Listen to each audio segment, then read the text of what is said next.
This is All About Home Construction, and here's your hosts, Terry Cannell-Beck and Randy Blake. That's right. Good morning. Well, one of us, Randy's recovering. He's got the bionic knee thing going on, and we appreciate him and hope he's going well with that. So, hello, everyone. Thanks for listening to us All About Home Construction, and don't forget about the podcast. If you're listening to us, you can check this out and go back and listen to it. But being all about home construction, we want to keep things live. We want to keep them informative, and so we thought, hey, let's continue a show. Randy couldn't be here, unfortunately, and that's okay because we got a guest this morning, and a guest that's very familiar with our show. She's been on many times, and we always appreciate that, and that's Congresswoman Virginia Foxx. Good morning. Good morning, Congresswoman. How are you? Good morning. I'm okay. I think my phone is turned out. Uh-oh. So, Here we go.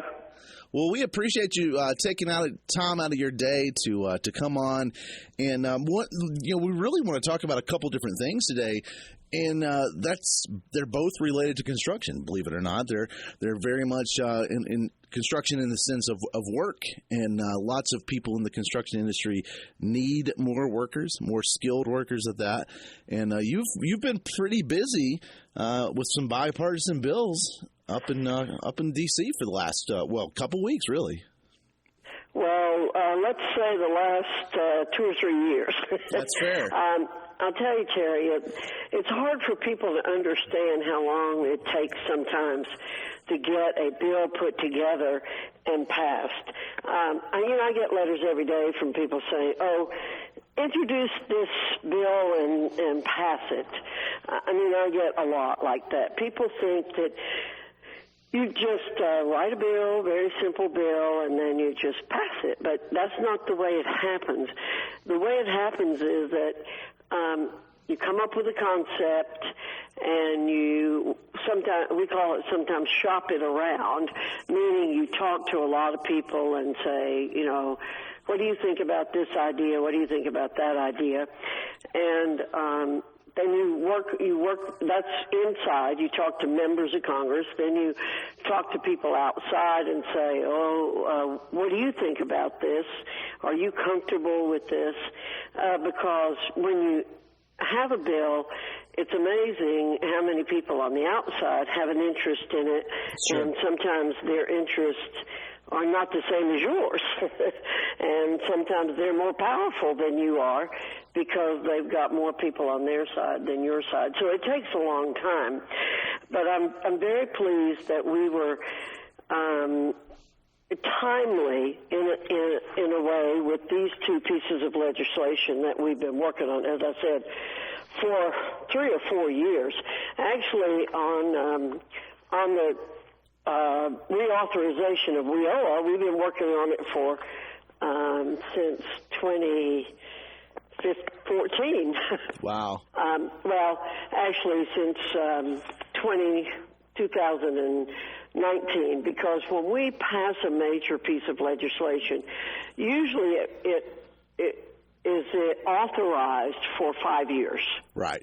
And so that means the elements of the bill are supposed to be in effect for 5 years, and then you do another one because things happen in 5 years' time. The world changes, and it's changing very rapidly. So that's just a little bit of background. But the world right now is telling us that we need more skilled workers. That it is critical that we have more skilled workers. And you and Randy talk about construction all the time, and it's true in the construction industry. I've forgotten how many hundreds of thousands of jobs there are that are vacant in the construction industry. But there's truck driving. You look around town, everywhere you go, there's signs up saying help wanted. Well, I actually was looking at the Bureau of Labor Statistics, and they've got this nice little graph, a fancy little graph. that's talking about the unemployment in terms the jobs versus the people applying for those jobs, right. Who's available. And when you look at that, and you see this downtrend really from 2009-ish all the way down. In 2019 was dropping down. Of course, COVID spikes it, but in less than a year, it's already back down to where it started out.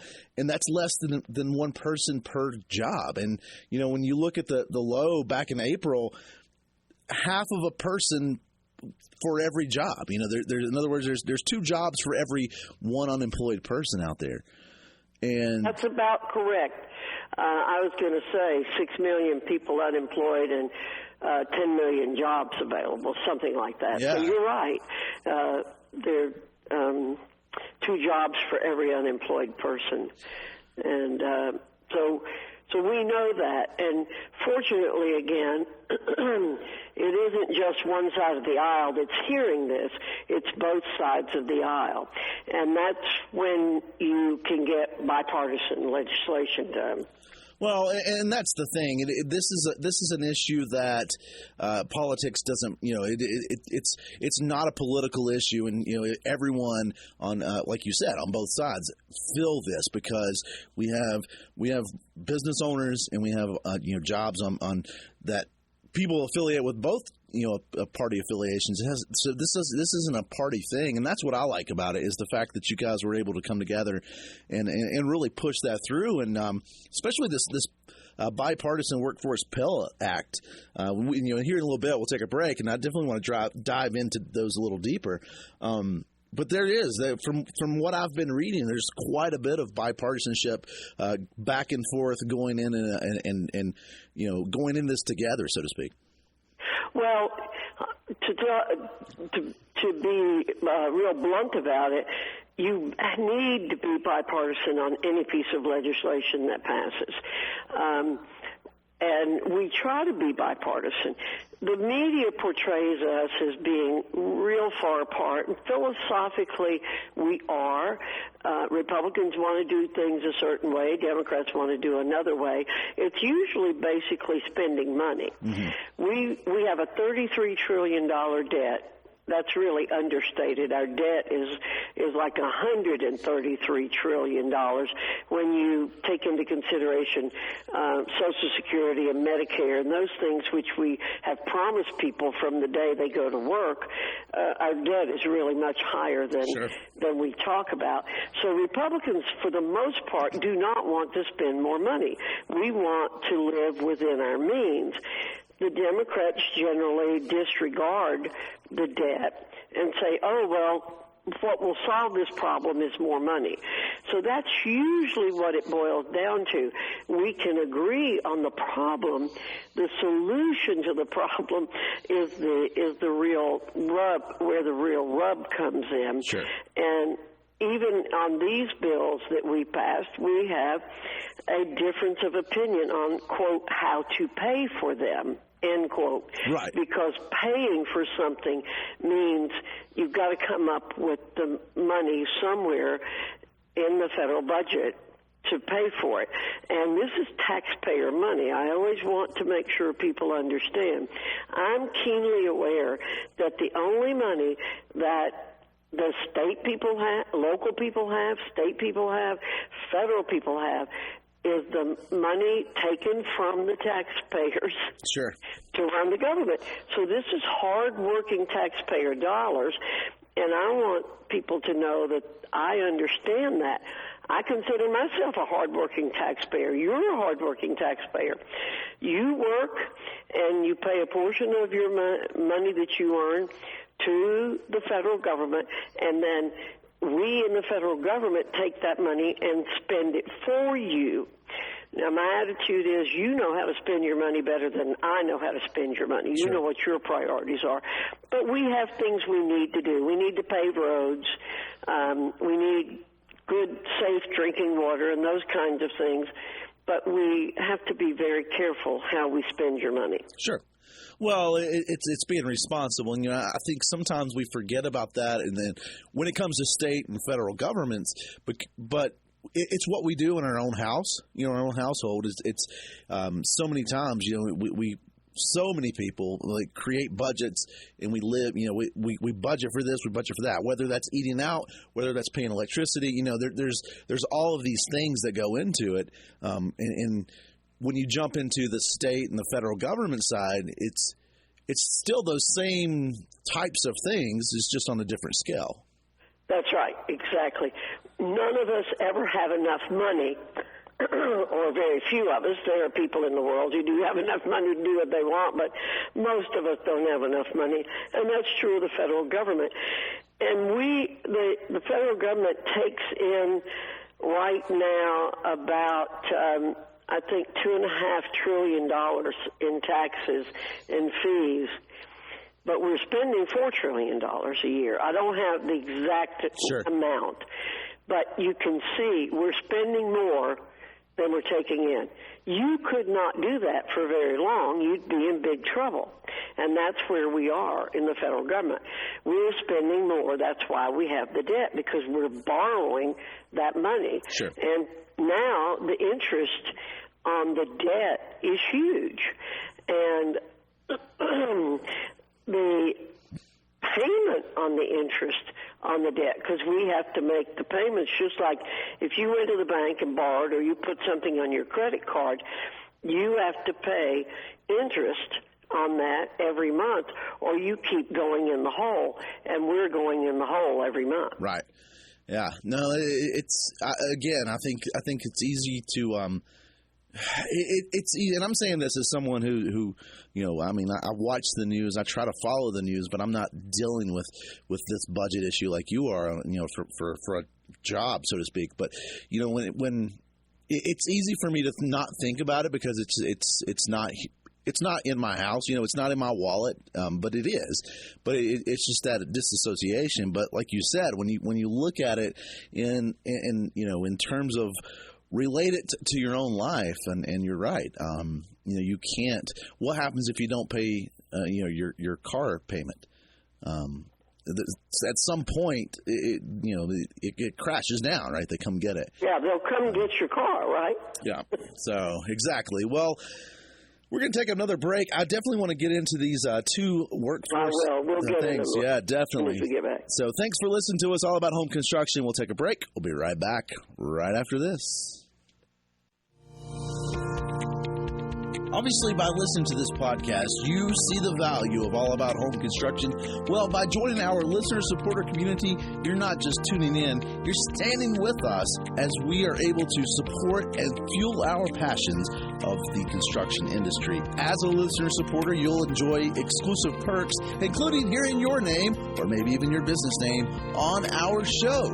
So please go to our Spotify website. The link will be in the show notes, and join. You can join for as little as $1 one-time fee, $1 a month, $5 a month, whatever you think you can afford. Every single penny helps to keep this show going as we can continue to grow and do lots more things. Thanks a lot. And again, more importantly, thank you for listening to this. That's right. All About Home Construction here on WATA. And again, thanks for listening to us here at All About Home Construction. You can check out the podcast All About Home Construction wherever you listen to podcasts. You can tell Alexa to play it, or even on YouTube. So we've got different places. So if you want to go back and listen to this interview with Congresswoman Virginia Foxx, by all means, please do. And good morning again, Ms. Foxx. Thank you so much for coming in. And, again, the big topic we want to talk about are, well, two big topics, really, but they both relate to the fact that, like we just mentioned earlier, there's 2 jobs for every one unemployed person out there. And especially in the construction field, especially in the housing field. Any kind of remodeling, any kind of construction, we run into that shortage. And I think, too, the shortage is something, like when I see these numbers and I think about that, like, that doesn't necessarily mean qualified people, right? There's for every 2 jobs, there's one person, but that doesn't even mean that person's qualified. It's just an unemployed person, right? And so getting those skilled laborers in, someone that has a trade or understands a trade or working towards that, I think is a whole nother issue. And I think that's what's really cool about some of these bills that you guys have been working on, and in particular the Pell Workforce Pell Act. Again, I have thought about this for a long, long time, Terry. You know, I worked at Appalachian for 15 years, and I did academic advising and orientation, and so I got to know almost all the programs there. Worked with students for 15 years. Then I went to Maryland Community College and was the president there for 7 years, and I've always known about the efficacy of a short-term program. And Guilford Technical Community College many years ago started doing programs like this, but they did not have funding for it. Pell was begun, I think, in like 1971, somewhere around there, named after Claiborne Pell from Rhode Island. And it was designed for low-income people to get some financial aid grant to go to college. But it was never allowed to be used for short-term programs. Sure. But we always knew that there was a need for that people could improve their skills if they could get a little financial help. But most people can't quit work for 8 weeks to 16 weeks, to even 2 months. People can't do without, because most people are living paycheck to paycheck. And so what we have is called the Bipartisan Workforce Pell Act. I wish we could have come up with a catchy name, but that's the title of it. And we had all but one member of the committee vote for it. So that means all the Democrats, all the Republicans but one, and I believe the one that voted against it was a Republican, because he just doesn't believe the federal government has any business in this. And I do, too, at my core. Education's not in the Constitution. It is not a responsibility of the federal government. However, we have programs, so let's make them be the best that they can possibly be. So what the Bipartisan Workforce Pell Act will do will be able to fund somebody who wants to get skills-based credentials in a short-term program, so 10 to 16 weeks. And so let's talk about the construction industry. I think you know, even a laborer needs certain skills and certain attitudes about how to work. Sure. And so if you can bring somebody in who's never worked in construction but thinks they want to work with their hands, or they're attracted to seeing something accomplished, and maybe long-term wants to build his or her own house, then you can design programs for a person like that. They have to be in an accredited institution. So mostly these are probably going to be done in community colleges, although they could be done in other programs. For example, apprenticeship kind of programs. And I got the Maryland Community College schedule for the spring, and I happened to open it up, and there's Apprenticeship Building America grant available. So we're pushing apprenticeships in North Carolina, and this could be the beginning of an apprenticeship. So what we want to do is provide access to post-secondary education for millions of people who otherwise would be unable to afford it. So if they want to get skills in a high-demand field, then the students can go into a high-quality program. So that's what we want. Short-term program to move into a job quickly. And, again, it has to be a good program. There's a quality assurance system for these programs. The education has to be aligned with requirements of in-demand industries, meet employers' hiring requirements, and provide students with relevant skills. So we want that to happen. We also want the program to be aligned with economic value. So the student has to be able to get be earning more as a result of the program than he or she was earning before. Well, I think it's really interesting. I mean, I'm going to go back a little bit, like you had mentioned, the Pell, the traditional Pell grant that we think of, going to college, a senior graduates and they fill out the FAFSA, they get figure out how much Pell money they get, and they go off to a 4-year college. And the things that you're describing, right? If we can insert, whatever college degree in that, and in the past that's been the thing, right? We, change the word apprenticeships to internships, right? Right, and, exactly. And so I think it's, to me personally, like, I love the fact that now we're focusing on that and allowing that side of things, the skill side of things. Like we're giving it back the importance that that this country founded on. I mean, let's face it. Right. The skilled workers is what made the country. Terry, if you hire a college graduate, you have no idea what that person can do. Zero. You don't know. You assume they can read and write. We don't even know that. I mean, there are a lot of college graduates who can't put a good sentence together. I hate to say it, but that's the case.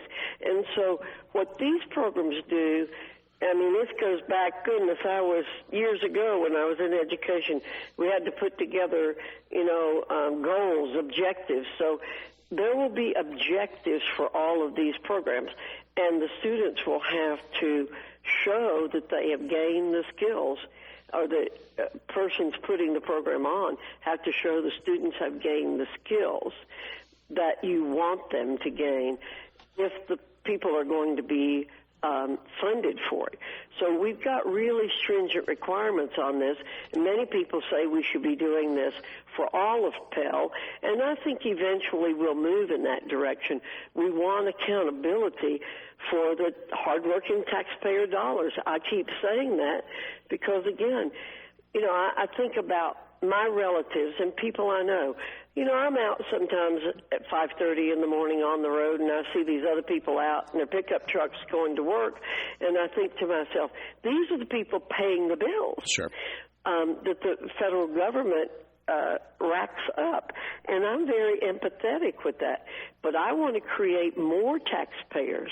I want to help create more people going out there early in the morning and working, and not just so they pay taxes, but they have a fulfilling life.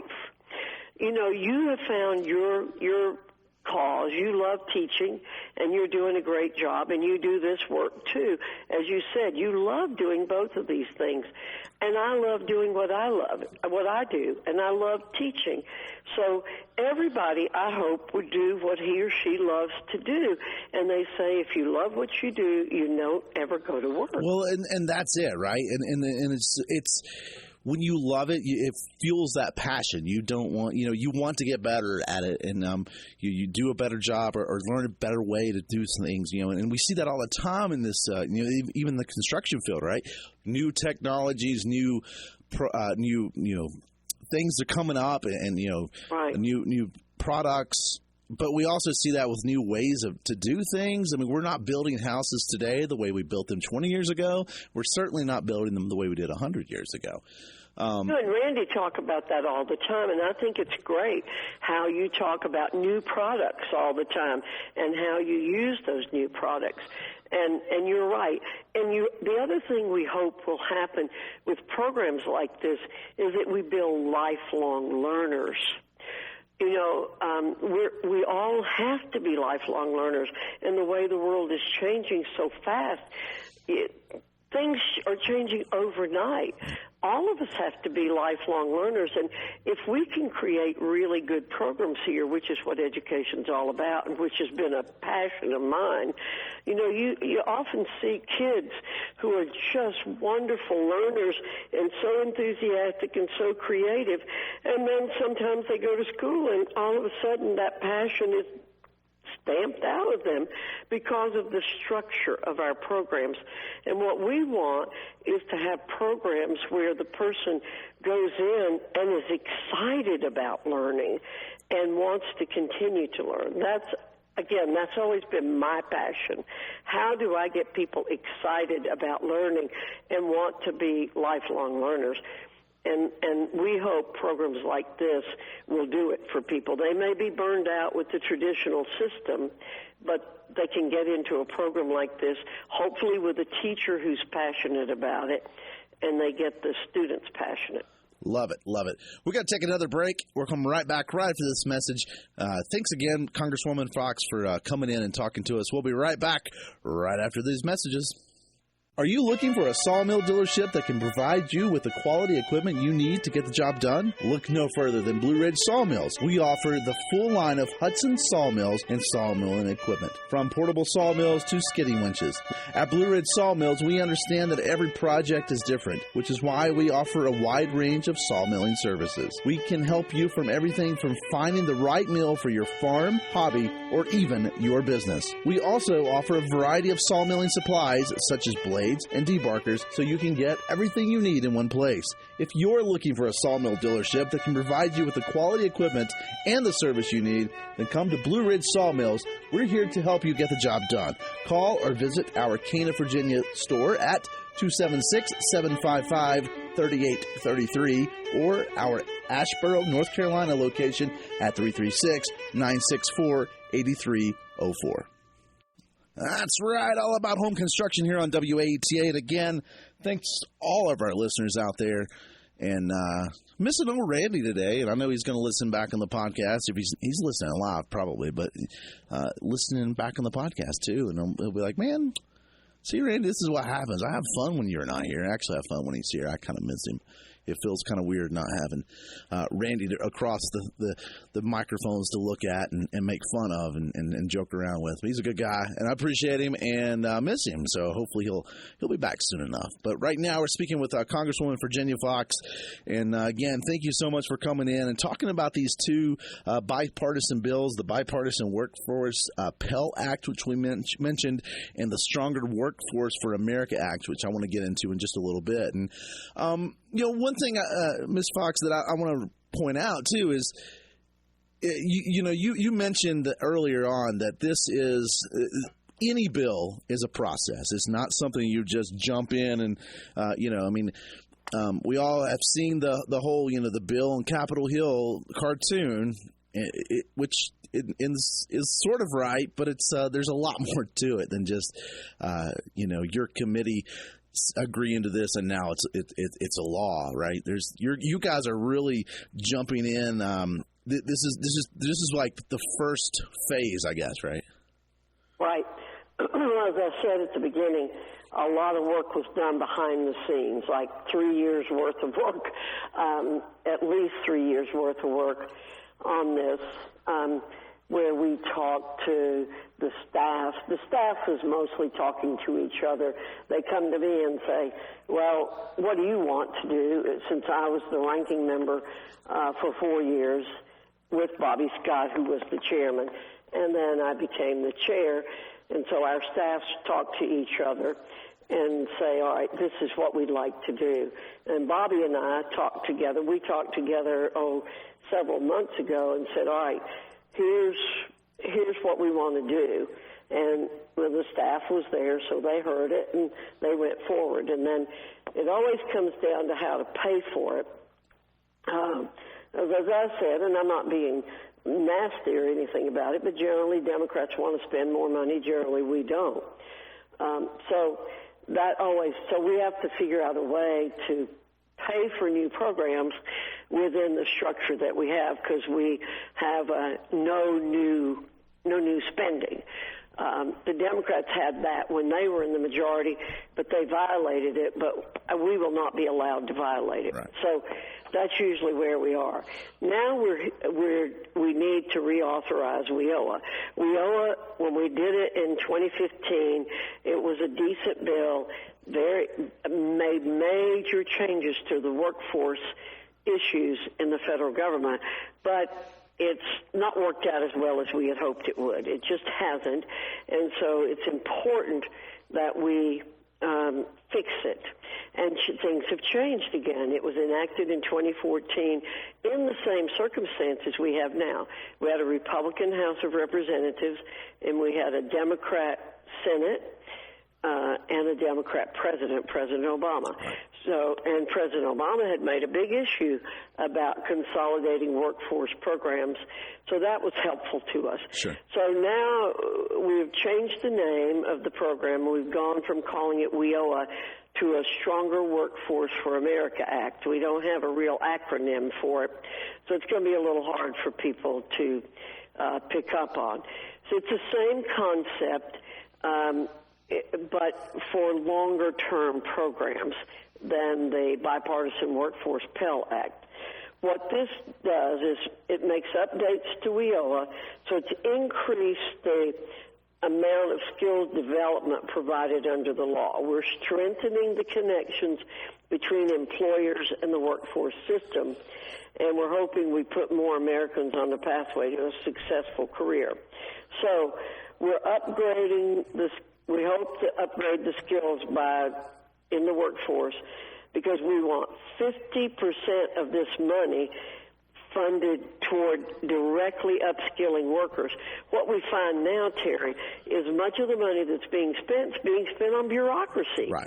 And there are programs that never graduate a student from their program. Sure. And that's not right. They're just funding high-priced bureaucrats is what I call it. No, I completely... And having been at the community college, I saw this happening. Yeah, well, and that's... Now we want the employers to be in charge. I like that. And you know, one thing, too, I want to kind of... What struck me about reading this bill is... Especially after we just talked about the Pell Act, you know, when we think about grants and stuff, we think of students. We think of those young adults going into the, you know, out of high school into the workforce or college, whatever. One thing that stood out to me about this Stronger Workforce for America Act is the word adults. And you know, and I know that sounds kind of weird, but it's this employer, you know, or employer-led job or program rather. Goes right to adults, so it's the listeners we're talking about. And because the world is changing so much, jobs are being done away with, and we need to help people get the skills they need for the jobs that are out there. It's changing so fast. People are being laid off. They don't have the skills they need, particularly the technical skills, to go into new jobs. And generally, people who have worked for long periods of time, I mean, you're talking about 40, 50, even 60-year-old people who want to continue to work. And thank the Lord for those people. But we want to connect them, workers that are displaced from no fault of their own. We want them to get good skill development services. And there's a program, I don't like the term individual training accounts because I don't like the word training. You know, you train a dog and you educate people, but that language is embedded in people's minds. But we want them to be able to go out and design a program for themselves. Again, this is all going to be done through recognized programs where they're accredited and we know they're going to be good. We don't want fly-by-night people setting up programs and saying, hey, come over here like a carnival barker. Money, right. And spend a semester or a year with me and I'll help you get the skills. We want to know that there are pathways for these people. So they gain the skills and they continue their education. But we want the employers to be designing the programs so they will hire the people that go through these programs and they'll say these are the specific skills that we need. And by the way, Terry, in the last segment it sounded like, you know, we had solved the problem, but these bills have passed our committee only. Right. That's one hurdle. Sure. Now they have to go to the floor of the House. They have to pass there. Then they go to the Senate and likely will go to a committee, have to pass that committee. then pass the Senate. The Senate will make changes. Then we'll have to have a conference where we agree or disagree on the changes that the Senate makes, and then bring it back to each chamber to be voted on, and then send it to the president. Now, I'm optimistic about this, something getting signed into law. It won't be the bill we are going to pass out of the House. It'll be something different because of the Senate's involvement. But the president has not threatened to veto these bills, which tells me that we have a good chance of getting them passed and signed into law. Well, again, it goes back to that bipartisanship, right? You guys, it's not an issue that that just one side of the one political party has realized. I mean, this is something that affects everyone, regardless of where you vote and how you vote. You know, and again, I think one thing that I wanted to point out too is you had mentioned the training. When we kind of localize that, we bring it back to here to the high country specifically, but the North Carolina and whole, we've got these programs. At least the basis of these programs. I kind of think back of here in North Carolina, back in the late 90s when we had the shift from the textiles, factories. I mean, North Carolina was a huge textile factory. I mean, that was what funded a lot of North Carolina. Of course, tobacco the same way. And when we moved away from that, I mean, I remember people going back to school, going back to these community colleges for work training, or work skills. And I think it's kind of interesting to me. What I notice is that we're kind of going back to that. We moved away from that, especially after the housing crunch in 2008. But it's almost like we're the pendulum swinging back into that. Yeah, well, we go through cycles. The economy is booming, and it was booming up until COVID hit. At the time, there were lots and lots of jobs out there, and we were pushing apprenticeships and other kinds of programs under the Trump administration, doing a lot of good. And then COVID hit, people lost their jobs or were laid off for a while, and many people did during that period of time while they were home use the internet to gain skills. It wasn't like everybody was sitting around doing nothing. A lot of people were continuing their educations while they were not at their job, but not enough was organized for people to be able to do this. But industry is recognizing credentials, short-term credentials. I mean, you can go online and take short-term programs that will give you a certain certification, particularly as you work on computers. But not everybody can be at home and work on a computer for their job. There are other things that need to be done. And I was talking to people this week in the assisted living care industry. Right. And they were saying they can't stay in business unless they have helpers in the assisted living care. Right. And so they were saying, and it's not a dead-end job but they need people with certain skills. You need I think mostly have a CNA, certified nurse assistant. And people can go into one of those programs, go in and work in an assisted living facility, be a patient caregiver. But if they like management, they could go on and continue their program and be able to move up the ladder, so to speak, and stay within the industry. There are lots of things they can do, or they can go on and get their RN. They can work in dietary. There are lots of things they can do. But that is a growing industry because guess what? Our population is aging. I know they're saying, that we've got a problem. We do have a problem with drug use in our country, and that we have a lot of people in the 40s and 50s who are dying because of drug overdoses, but still, we're aging. Right now, the average age is 78 to 80, right. And so we're going to need a lot of people in the industries helping in the healthcare industry.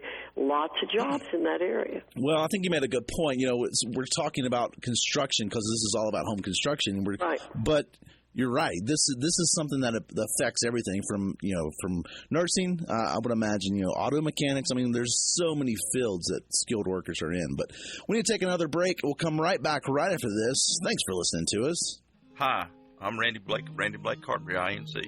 And I'm Terry Cannell Beck. Saturday mornings at 8 o'clock, we have the privilege to bring the most recent news and advice about construction topics you like to hear. We'd like to keep you informed about a variety of topics that help us here in the high country due to our constant weather changes. This is possible because of listeners like you and our sponsors. So please listen to AM 1450 WATA or 96.5 FM every Saturday morning. Your house, well, thank you. That's right. All about home construction here on WATA. And again, thanks for all of our listeners out there. And I'm speaking with Congresswoman Virginia Foxx about two bills, nonpartisan bills or bipartisan bills that came through, the Bipartisan Workforce Pell Act, the Stronger Workforce for America Act, both of those leaving the committee, I guess you would say, going in and moving on up to the next step and next phase of being voted in, hopefully, in some time. So again, thank you for coming in and talking to us about these things. And, just a quick recap here. The Bipartisan Workforce Pell Act, helping students participate in short-term programs to move into a job relatively quick when they finish out. And I love the fact that you have the quality assurance built in, kind of that checks and balances as well, and make sure that everything. I like the fact that it meets employers' hiring requirements. I mean, I'm reading that language several times, and it's not just throwing a bunch of darts and seeing which one hits the board. It's targeting directly what we need. What workers need, what employers need. And then, of course, the Stronger Workforce for America Act, then that to me is the big word that stood out to me, Ms. Foxx, is that adults, that word adults, and because I think so much when we talk about these programs, we automatically think of the younger students, the young adults going into their adulthood, but this Stronger Workforce for America Act really deals with people who are already adults and who are already, looking to gain and get better. I mean, there's, like you said, lifelong learners. There's no reason to not continue. Right. We generally think about people who are 18 years old, graduating from high school, continuing their education. But you're right, Terry. That's only 25% of the people gaining skills in education these days, and living full-time on a campus somewhere. So most people are not graduating from high school, going to college, and living on campus. The most people who are getting further education are adults or are people doing it part-time or living at home and going to school. So our workforce is very diversified in terms of what it's doing now, more so than ever in the history of our country. And also the way of gaining skills has changed a great deal, which is good.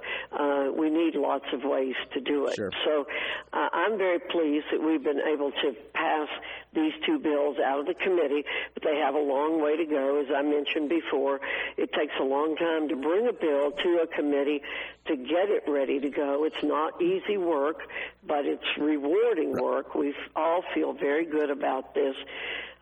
These two bills. The committee, people on the committee are very positive about it. Now we have to bring those bills to the floor. We would love to bring them under suspension, meaning that it goes pretty quickly. Right. And sometime in January, I hope we'll be able to do that. Then they would go to the Senate, go through the same process, committee, then Senate. I'm optimistic about these bills passing because we reauthorized the Workforce Investment Opportunity Act in the same situation. Well, go ahead. I was going to say, I'm going to cut you off. We only got about a minute left here. Right. And I want to point out, that you have the office here in Boone, and people can always get in touch with you. And I think that's the thing is, getting in touch with those elected officials and letting them both, everyone know that it's kind of a big deal. Right. I think it's important that people will notify our two senators. I think they'll both be very supportive of these bills. But if you have people listening who are from out of state and they're interested in knowing more about this, they can go to my website or they can go to edworkforce.house.gov and look at what these bills are all about, or contact me and let me know that they're in favor of them, whatever. But we're there to help. Our office is there. If you've got a passport issue, a problem with the post office, anything to do with the federal government, we're there. So we do legislation in D.C. We do casework that is helping individuals here in North Carolina. Love it.